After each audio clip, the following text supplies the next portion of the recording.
नमस्ते। यूरोप में बसा हुआ एक दूर गांव जहां लोग आपस में बातचीत नहीं करना पसंद करते थे। उनकी आपस में नहीं बनती थी। जीवन यापन के लिए वो सभी एक दूसरे गांव जाते थे। रोजगार के लिए गांव नदी किनारे बसा हुआ था और एक ही पुल था, वो भी टूटा हुआ। वह ऐसा कि अब गिरा तब, और एक दिन हुआ भी ऐसा, पुल टूट गया। बहुत बड़ी मुसीबत।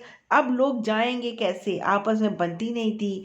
एक चील जो गांव के नदी के किनारे पेड़ पर बैठा रहता था, सभी को परेशान होते देख रहा था, समझ गया इतने हुनरमंदों के रहते हुए भी लोग क्यों परेशान हो रहे हैं। पूछा, आप में से कौन ऐसे हैं जो लकड़ियों का काम करते हैं? वो सभी मिलकर इस पुल पे जो लकड़ियां हैं उसको आप मरम्मत कर दीजिए, उसके फट्टे तैयार कर लीजिए। और जो लोग लोग लोहे का काम करते हैं वो सभी इसमें लोहे की कील लगा दीजिए। पुल को तैयार करने में आप सब मदद करेंगे एक दूसरे के लिए, तो आराम से ये पुल तैयार हो जाएगा। सभी लोगों ने ऐसा ही किया। चील की बात सुन करके जो लकड़ियों का काम करते थे वो जल्दी जल्दी फटाफट लकड़ी के फट्टे लेके आए, उसको तैयार करने लगे। जो लोग पुल का काम सॉरी कील का काम करना चाहते थे, लोहे का काम करना जानते थे, वो कील लेके आ गए और उसको देखते ही देखते वो टूटे हुए पुल को फिर से उन लोगों ने तैयार करके खड़ा कर दिया। बस इसी तरीके से आराम से जो टूटा हुआ पुल था वो तैयार होके खड़ा हो गया।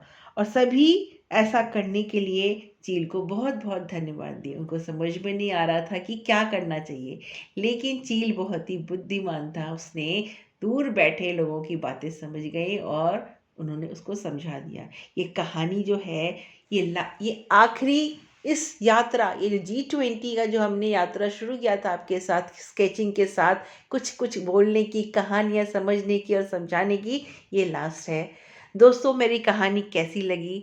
ये कहानी ये बताती है कि हम सबको एक होके रहना चाहिए और एकता में ही बल है। हम कितना भी कोशिश कर लें, अकेले कुछ करने की नहीं कर सकते हैं, लेकिन अगर हम साथ हो जाएं तो बहुत कुछ कर सकते हैं। ये G20 का जो यात्रा है उसका ये लास्ट कहानी थी जो मैंने आप सबके सामने रखा है। कैसा लगा प्लीज़ बताइए। Thank you.